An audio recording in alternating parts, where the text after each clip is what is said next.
Hello everyone and welcome into today's video after a short break I had, where we are going to be taking a look at Decentraland, where I'm going to show you a new feature on Decentraland, and then we will also check out some technical analysis in the price chart. So without further ado, let's go. So this new update has introduced the variables editor into Decentraland. So now you can organize, publish and mint variables for the community to purchase and flaunt throughout Decentraland. So that's epic news. So you can create your own designs of variables inside this virtual world. And thanks this conjunction with Polygon sidechain, which is a scaling solution which we've covered in a previous video, which you can check out in the top right hand corner, by the way, if you haven't already. This brings negligible gas fees for the minting process, so that's a very nice bonus as well. And if you want to create your own collection, then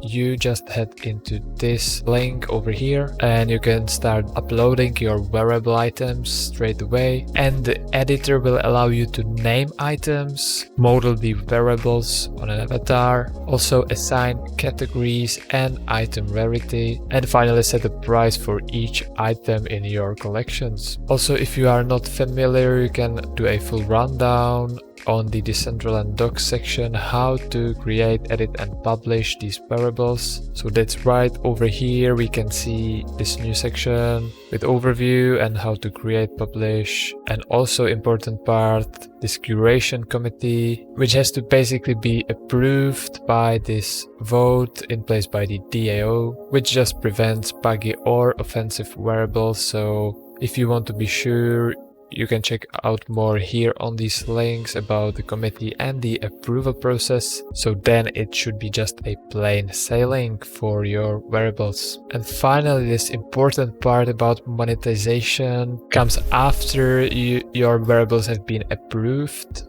So then you can mint them, and this takes a form of issuing the NFT tokens that are both sold and transferred on the Polygon sidechain. So that's where the low gas fees come from. And once they are minted, you just put them on the marketplace or save them for later or give them to a friend. That's up to you. So I think this is pretty amazing update for the Decentraland community. And now we can head over to the price charts. So taking a look here, we can see that now we are sitting about 70 cents per one token of Decentraland, which is called the mana token, which is quite a bit lower than it was here in the beginning of May and at the end of April. About a 50 or 60% drop, as we could see throughout pretty much all the crypto markets. However, we are still up from the first time I introduced Decentraland on my channel, which was, I believe, somewhere towards the end of February. So that's not too bad at all.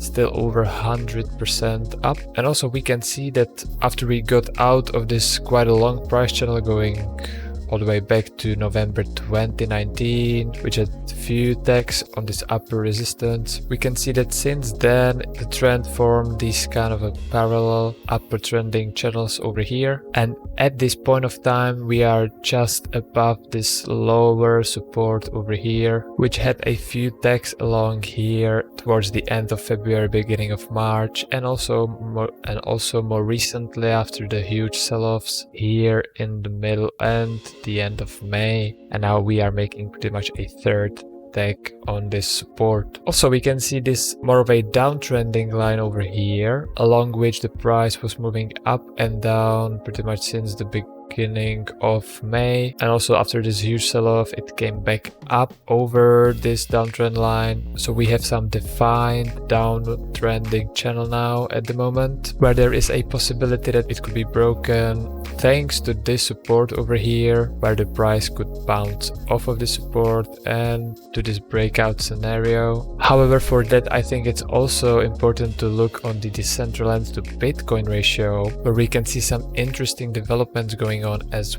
well. We have this blue dotted line over here, which goes way back to the previous all-time highs of this ratio, which were tagged throughout the whole 2018 and beginning of 2019 here in these regions, and now it is acting as quite a strong support, I must say, where we can see these few tags after these huge sell-offs, and also recently we've come back down here and we are hovering just above this lower support. And then we can see kind of similar downtrending parallel channels over here which are forming these moves of this ratio. However, now we can see that from this point we have some free space to move upwards into this ratio towards this upper resistance. So that would mean a nice overperformance of Decentraland over Bitcoin, which could help the price of Mana token in US dollars as well, in my opinion. And if we just quickly check out Bitcoin, if it can make any big moves in the near future, we can see that it is reaching this kind of a resistance around 40,000 US dollars, which was significant here as well after the